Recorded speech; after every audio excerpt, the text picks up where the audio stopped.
Hey guys, welcome to our YouTube channel MK education points Raj में। तो friend, जैसा कि आपको पता होगा कि अगर आप किसी भी गवर्नमेंट जॉब से संबंधित जो भी आपकी एग्जाम है, चाहे वो आपकी रेलवे टेक्नीशियन हो, चाहे रेलवे आपका एएलपी हो, चाहे इसके अलावा आपका डीआरडी हो, जेबरिल हो, या फिर लाइनमैन हो, या फिर मेट्रो हो, यानी कि किसी भी प्रकार की कोई भी आपकी गवर्नमेंट जॉब है जिसमें आपका टेक्निकल यानी कि इलेक्ट्रिकल टेक्निकल पोर्शन पूछा जाता है, तो ये वीडियो आपके लिए बहुत अच्छी तरीके से साबित हो सकती है। क्योंकि इस वीडियो के माध्यम से मैं आपको है ना एक टॉपिक है जो आपका चुंबक है उसका क्लासिफिकेशन ऑफ मैग्नेटिक मटेरियल है उसका वर्णन करने जा रहा हूँ। ठीक है, इसकी वीडियो के अंदर मैं आपको पूरी डिटेल बताऊंगा जिससे कि आपको पूरी भली बाती समझ में आ सके। ओके गाइस, अगर आप टेक्निकल की तैयारी करना चाह रहे हो तो आप इस वीडियो को कंटिन्यू देखना और बिल्कुल भी स्किप मत करना। ठीक है, चलो स्टार्ट करते हैं। तो गाइज बात बात आपकी क्या है, टॉपिक आपका चुंबक मैग्नेट है। उस मैग्नेट में से भी एक टॉपिक सब टॉपिक है इसका, यह है आपका चुंबकीय पदार्थों का वर्गीकरण यानी कि क्लासिफिकेशन ऑफ मैग्नेटिक मटेरियल। तो देखो, आपको बात करें कि आपके चुंबकीय पदार्थ होते हैं वो बेसिक रूप से आपके तीन प्रकार के होते हैं। कितने टाइप के होते हैं? आपके तीन टाइप के होते हैं। बात करें आपके पहला इसका टाइप है वो आपका लोह चुंबकीय पदार्थ होता है, सेकंड होता है आपका अनुचुंबकीय पदार्थ होता है, और तीसरा आपका प्रतिचुंबकीय पदार्थ होता है। ठीक है, अच्छा, पहले ही नंबर पर क्या आता है आपका लोह चुंबकीय पदार्थ आता है। इसे अपन क्या बोलते हैं? फेरो मैग्नेटिक मटेरियल बोलते हैं। क्या बोलते हैं? फेरो मैग्नेटिक मटेरियल। इंग्लिश में फेरो मैग्नेटिक मटेरियल बोला जाता है, जबकि हिंदी में क्या बोलते हैं उसको? लोह चुंबकीय पदार्थ बोलते हैं। बात करते हैं इसकी डेफिनेशन क्या है। तो डेफिनेशन की बात करें तो क्या है इसकी, यानी कि वे पदार्थ जिनको चुंबकीय क्षेत्र में रखने पर चुंबक बन जाते हैं तो उसे अपन क्या बोलते हैं? लो चुंबकीय पदार्थ बोलते हैं। यानी कि इसका मतलब ये है कि वे पदार्थ जिनको अपन क्या, आपका मैग्नेटिक फील्ड होता है, उस मैग्नेटिक फील्ड के अंदर यानी कि चुंबकीय क्षेत्र के अंदर रखा जाए तो वे पदार्थ आपके उस चुंबकीय क्षेत्र के माध्यम से क्या बन जाते हैं? चुंबक बन जाते हैं। उसे अपन क्या बोलते हैं? लो चुंबकीय पदार्थ बोलते हैं। ठीक है, पदार्थ बोलते हैं। ठीक है, अच्छा, बात करें इसकी चुंबकशीलता की, तो इसकी चुंबकशीलता कितनी होती है? यानी कि चुंबकशीलता यानी कि इसके चुंबकत्व को ग्रहण करने की जो शक्ति होती है वो कितनी होती है? बात करें तो इसकी जो आपकी चुंबकशीलता है वो आपकी एक से बहुत अधिक होती है, यानी कि एक से बहुत यूज होती है, मतलब बहुत ज़्यादा होती है। अगर बात करें इसके अनुमान अनुमान के रूप में तो कितना होता है इसका? एक से लेके आपका 1,000 तक हो सकता है। कितना का? 1,000 तक हो सकता है। 1,000 से रेंज और बढ़ानी चाहे तो आपकी 2,000 हो सकती है, और साथ में आपकी 3,000 भी हो सकती है। ठीक है, तो मेरे कहने का मतलब है आपके एग्जाम कंपटीशन में क्या पूछेगा कि आपके लो चुंबकीय पदार्थ होते हैं उसके चुंबकशीलता का मान कितना होता है? एक से कम होता है, एक होता है, एक के बराबर होता है, या एक से अधिक होता है? तो ध्यान रखना, आपको रिप्लाई क्या देना है? एक से अधिक होता है। ठीक है, चलो, अब फिर सेकंड जो क्वेश्चन आपको पुट अप करने के लिए जो आपका सामने आएगा वह है आपका कि लो चुंबकीय पदार्थ होते हैं वो किन किन पदार्थों के बनाए जाते हैं। तो देखो, इसके एग्जाम्पल की बात करें तो कौन कौन से होते हैं आपके यहाँ पे एग्जाम्पल के रूप में? आपका ये होता है आपके एग्जाम्पल के रूप में आपका एल्निको। क्या? एल्निको होती है आपकी, एल्कोनेक्स होती है, कार्बन स्टील होती है, और साथ में कोबाल्ट स्टील होती है। ठीक है, अच्छा, बात करें किसकी? एल्निको की। किसकी? एल्निको की बात करें तो ये एल्निको क्या है? आपकी मिश्र धातु है। एल्कोनेक्स भी आपकी मिश्र धातु है, और साथ में कार्बन स्टील और कोबाल्ट स्टील ये भी आपकी मिश्र धातु है। मिश्र धातु उसे बोलते हैं जो एक से अधिक धातुओं को मिलाकर बनाई जाती है। ओके, ओके, अच्छा, कभी कभार ना एग्जाम में आपसे इतना पूछ लिया जाता है कि जो आपका एल निको है, क्या आपका एल निको है, तो ये एल निको में किन किन धातुओं की मिश्र धातु है? तो देखो, इसमें नाम ही छुपा हुआ है, एल निको, यानी कि अपन इस टाइप से लिखते हैं एल निको। तो देखो, पहला वाला जो वर्ड आपका वो क्या बताएगा? आपका एल्यूमिनियम को बताएगा। किसको? एल्यूमिनियम को बताएगा। और जो एन आई है वो किसको बताएगी? आपकी निकल को बताएगी। और जो सी ओ है वो किसको बताएगा? कोबाल्ट का। तो इस हिसाब से देखा जाए तो एल निको किस किस में से धातु है? एक तो एल्यूमिनियम की होगी, एक निकल की होगी, एक कोबाल्ट की होगी। इसके अलावा क्या होता है? आपका लोह पदार्थ भी आपका उसके अंदर विद्यमान रहता है। ठीक है, ये आपको ध्यान रखना है। तो एल को पूछे तो क्या होता है ना आपको? एल्यूमिनियम, निकल, कोबाल्ट, साथ में लोहा की बनी होती है। अच्छा, फिर पूछता है आपका क्या नेक्स्ट आपका कि एल्कोनेक्स किसकी बनी हुई होती है? तो एल्कोनेक्स भी क्या होता है? इसमें भी आपका क्या है? एल्यूमिनियम तो रहता है, साथ में निकल के स्थान पर क्या रहता है? आपका निकल के स्थान पर आपका तांबा रहता है, यानी कि कॉपर रहता है। क्या रहता है आपका? कॉपर रहता है।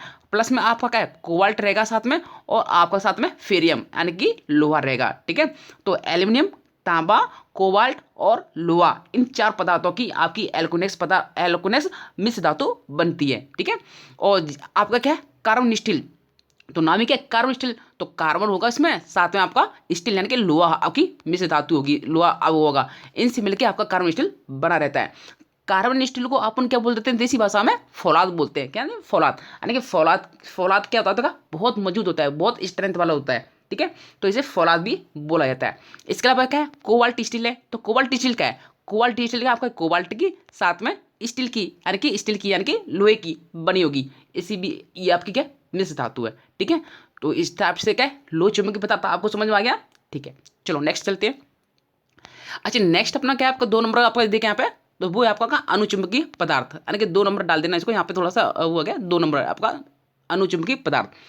तो अनुचुंबकीय पदार्थ आपको, इसको अपन इंग्लिश में क्या बोलते हैं, पैरामैग्नेटिक मटेरियल बोलते हैं। क्या बोलते हैं इसको, पैरामैग्नेटिक मटेरियल बोलते हैं इंग्लिश में। अच्छा बात करें इसकी परिभाषा की, इनकी डेफिनेशन की, तो डेफिनेशन क्या है इसकी, वे पदार्थ जिनको चुंबकीय क्षेत्र में रखने पर चुंबक तो नहीं बनते लेकिन चुंबकीय बल रेखाओं की तीव्रता को बढ़ा देते हैं, उसे अपन क्या बोलते हैं, अनुचुंबकीय पदार्थ बोलते हैं। मतलब कहने का मतलब है कि जैसे कोई अपना चुंबकीय क्षेत्र है ना, अच्छा उसमें अपन क्या है ये पदार्थ अपन रखेंगे, ये वाले कौन से अनुचुंबकीय पदार्थ रखेंगे, तो क्या होता है वो चुंबक तो नहीं बनते, मतलब वो चुंबक तो नहीं बनेंगे, लेकिन क्या करते हैं जो इससे गुजरने वाले यानी कि अपने में से गुजरे इन पदार्थों से जो गुजरने वाली जो चुंबकीय बल रेखाओं की संख्या है ना उनको बढ़ा देते हैं। मेरे कहने का मतलब है कि स्टार्टिंग में जैसे आपका चुंबकत्व तो आपका धीमी गति से आपका प्रभावित हो रहा है, जैसे ये पदार्थ आएंगे और इनके ऊपर से क्या है आपका चुंबकत्व तो आपका गुजरे, चुंबकीय बल रेखा गुजरे, तो उनकी जो गति थी पहले तो धीमी धीमी थी, और जैसे ही ये पदार्थ आएंगे इन पदार्थों से जैसे ही आपकी चुंबकीय बल रेखा गुजरेंगी तो क्या होगी, इनकी गति बढ़ जाएगी, एकदम से क्या होगी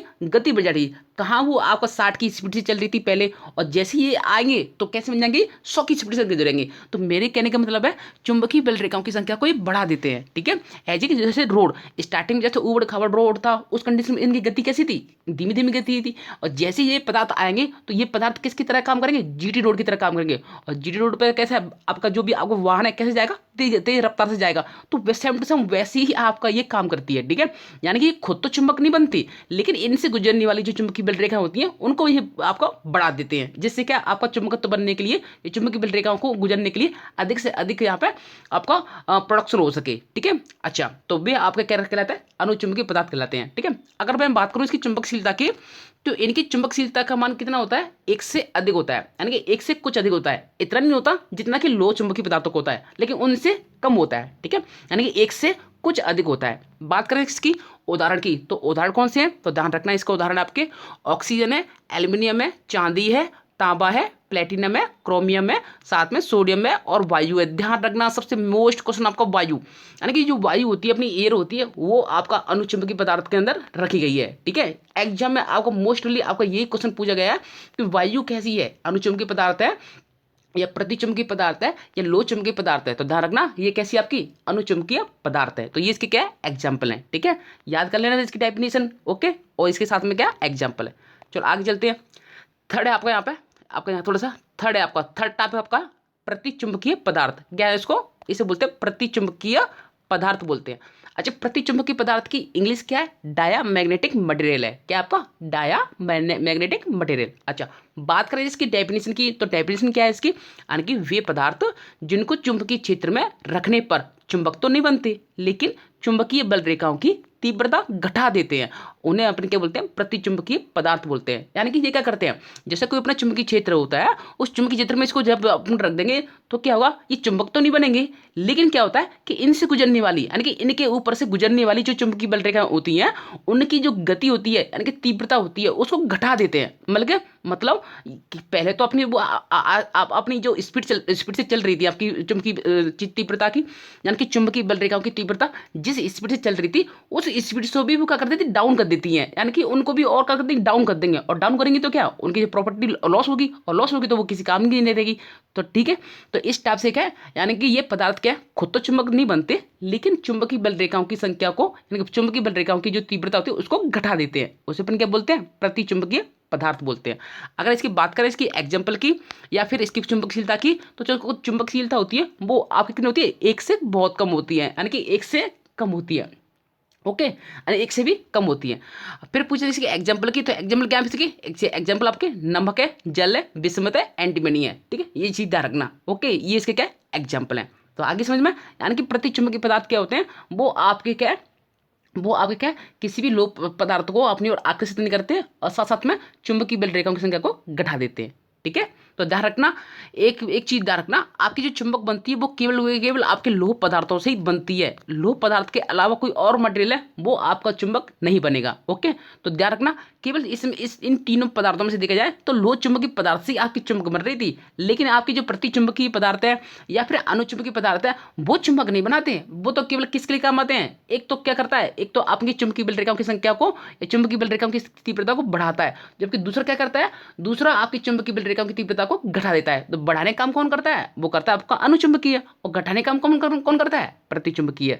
ठीक है, तो इसके मैंने एग्जाम्पल बता दिया आपको और सारी डिटेल भी बता दी। फिर भी कोई डाउट रह जाता है तो आप मुझे मुझे व्हाट्सअप पे या फिर मेरी जो आपका कमेंट बॉक्स है उसमें मुझे कमेंट कर देना, जिससे मैं आपको विद इन टाइम में आपको रिप्लाई दे सकूँ। ओके गाइस, तो आज की वीडियो में इतना ही, फिर मिलते किसी नई वीडियो से, तब तक के लिए